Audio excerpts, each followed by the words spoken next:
Every video and episode of the It's Cavalier podcast is made possible by my supporters over on Patreon. If you enjoy the show here today, consider signing up. You'll get early access, exclusive videos, podcasts, member shoutouts, and more. And as always, thank you for watching.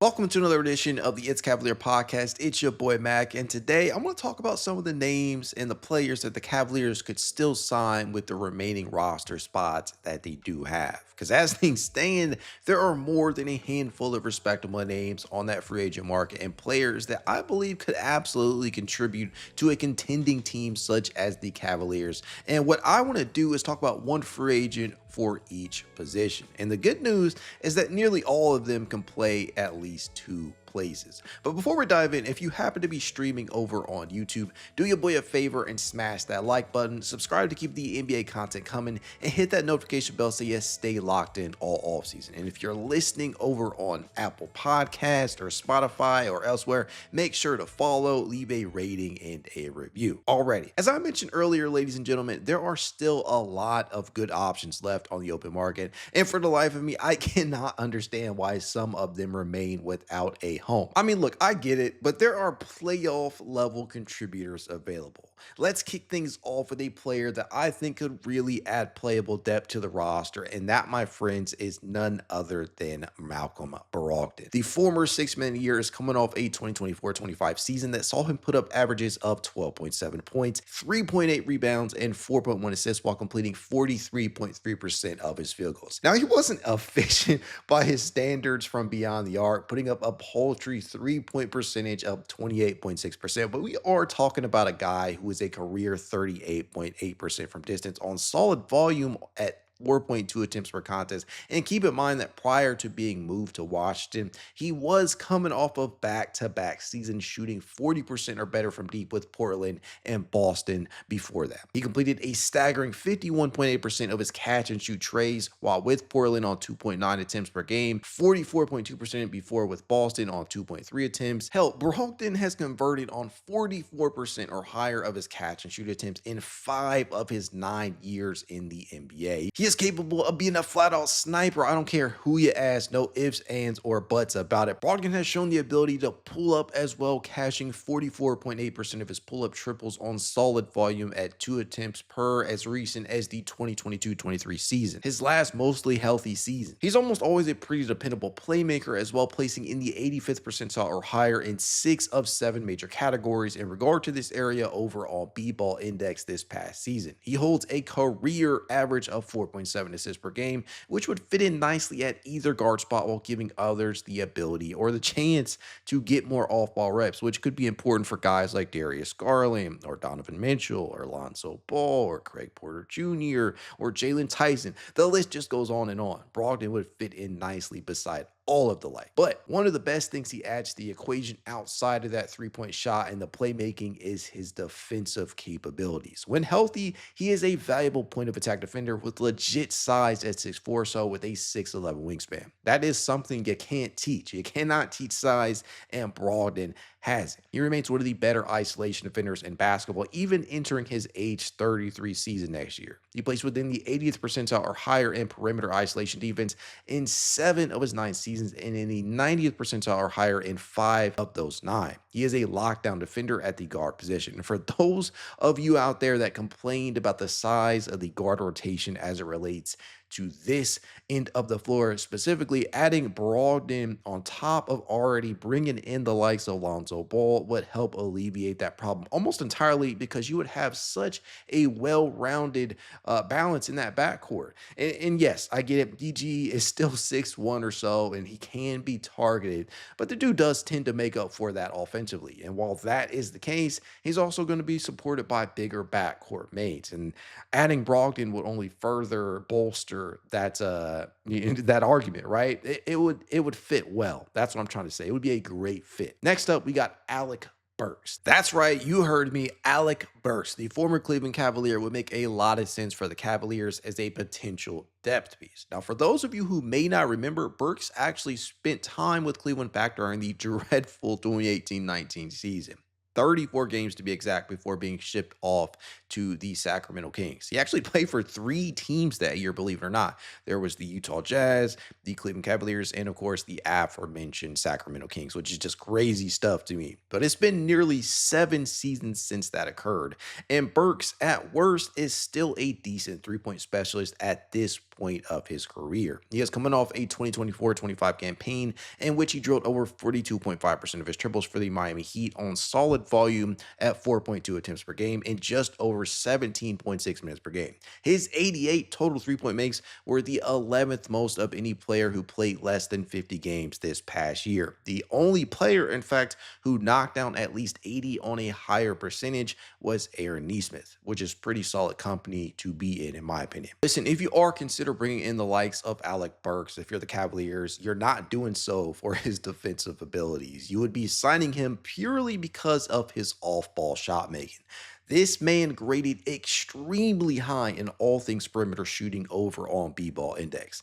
Take a look for yourself if you're over watching on YouTube, and I'll include them in the show notes as well for the podcast peeps. But just to highlight a few, he graded in the 93rd percentile in overall three-point percentage, the 93rd in catch and shoot three-point shooting talent, the 91st percentile in three-point shot making efficiency, and the 77th percentile in off-ball gravity. Alec Burks remains one of the better shooters in the league when given the opportunity. That much is clear. His per 36 numbers are pretty damn good. He's averaging 3.7 three-point bombs per 36 minutes, which is right up there with the likes of Sam Merrill and others who we really know can knock down that shot. Burks, at the very least, could offer a team dependable shot making and a decent level of positional versatility. He did line up at the 2 for 68% of his minutes this year, but also saw 20% of his minutes at the 3 and 12% at the point, believe it or not. He'd be a solid 14th man. Up next, Amir Coffey. Why is this man unsigned? Why is Amir Coffey still a free agent? This is a dude who was coming off a 2024-25 season where he posted career highs, averaging 9.7 points per game with impressive shooting splits, 47.1% from the field, 40.9% from three, and 89.1% from the free throw line. He took advantage of each and every one of the opportunities extended to him and turned in a rather impressive season in many regards. Honestly, I still do not understand why this dude is unsigned. It's just crazy to me. And I get he was left out of the Clippers playoff rotation, and that sort of thing can happen even with guys who experience a moderate level of success during the regular season. It can happen. We have seen it. We're no stranger to that. At this point in his career, Amir Coffey is essentially a catch and shoot specialist in terms of his role. 218 of his 247 attempts were of the catch and shoot variety in 2024-25, of which he drilled 42.1%, 25th most among players with at least 80 catch and shoot triples. He was extremely effective from the right corner where he canned 54% of his attempts, going 27 of 50 in the process. Now, on the defensive end of the ball, he was most effective when taking on guards, whom he limited to 44% from the field, including 35.6% from three-point distance. To the latter, he placed within the 72nd percentile in perimeter isolation defense, which isn't exactly lockdown status by any means, but dependable nevertheless. Where Coffey really excelled was defending off-screen actions. Shooting shooters did not have a good time attempting to shoot coming off a pick when Coffey was in the general vicinity. He placed within the 95th percentile in off-ball chaser defense. Something, however, that really stands out on the film is this dude's athleticism. Green lobs it to Wiggins, maybe undercut by Man, and here come the Clippers. Harden to Coffey. Oh, he flashes it in! The Folger Soldier takes flight! It's a 9-point game. His athletic prowess allows him to finish above the rim and excel in transition play. He scored 1.31 points per possession in transition this season and was within the 86th percentile there. He was 31st in total transition points, which would fit in really nicely with a Cleveland Cavaliers team that led the NBA in transition points per possession at 1.2.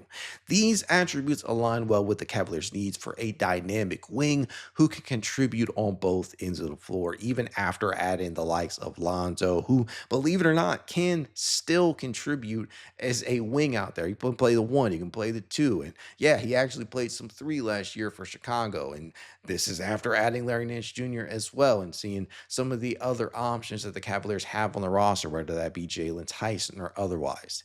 They don't really have a lot, though, with real, and I mean real, legitimate wing size. Say what you want about Coffey's wingspan, because it's not long at all. I think it's just 6'8". But at the end of the day, I think adding a playable piece of depth at the wing, that could help. And this is certainly a name that the Cavaliers should be looking to add if he is available.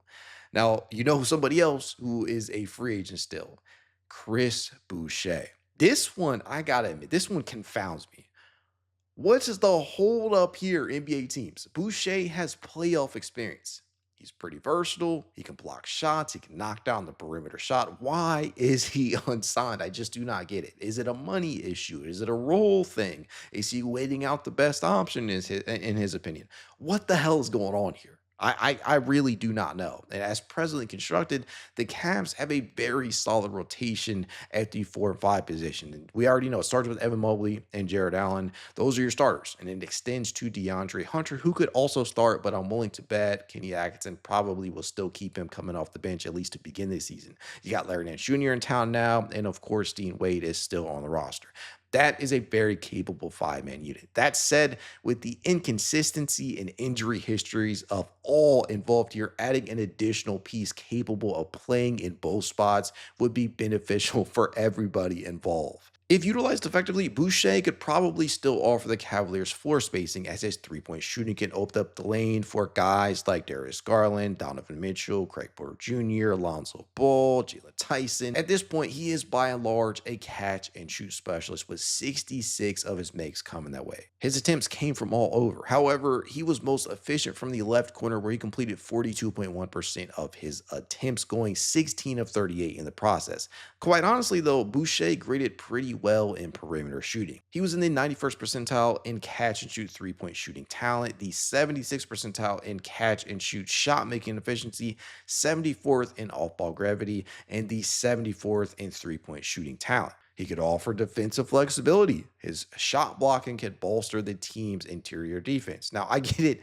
He's not Evan Mobley or Jarrett Allen in this regard, but he can provide a decent level of rim protection. B-ball index actually placed him within the 65th percentile in rim protection and the 60th percentile in rim deterrence this past season. He isn't one of those types that's going to go out there and position himself in the painted area, just kind of waiting for opponents to go down there either. He's going to be roaming out there. He's going to be tracking his prey if necessary, but where his true strength as an interior defender has laid for a while now has been as a help defender. When the big forward needs to rotate to provide additional coverage, he is more than ready to do so. In fact, many of his rejections from the 2024-25 campaign were of this variety. The 8-year veteran is very active. As such, he plays within the 76th percentile in help defense talent.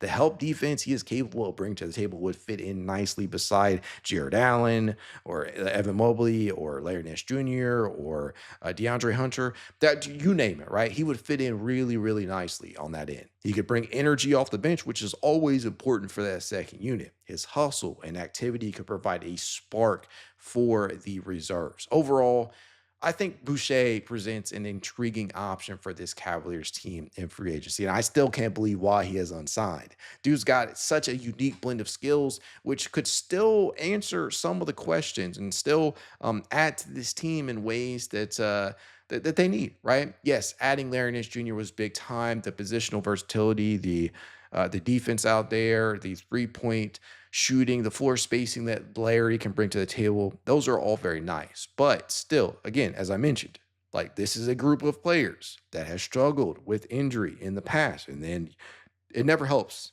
Uh, it never hurts. It never hurts to add additional depth, additional playable depth at these spots. And I think that Boucher being added to this roster would be phenomenal. Now, I don't know what the holdup is here. Even if he doesn't sign with the Cavs, I still can't understand why he is unsigned. I think that he is talented enough. He does, believe it or not, have championship experience. He's got 2 rings, and maybe that's overselling it a bit. He didn't really appear for Toronto nor Golden State too often in the seasons that he got a ring for, but he does have playoff experience. I would add him. That's just me. Next up, we got Charles Bassey. This is probably closer to a long shot considering his reported interest in joining the Boston Celtics, with whom he had a stellar summer league showing with, but I would be interested if other names are unavailable, Boucher included. This dude just put up 15.3 points, 11 rebounds, and shot 70.4% from the field across 3 appearances in summer league play. He was dominating out there, no other way around it. Certainly looked the part of an NBA big. And he does have NBA experience, suiting up for a career high 36 games last season in which he averaged 4.4 points, 4.2 rebounds, and almost 1 block per game while completing 58.1% of his field goals. He ain't a floor stretcher.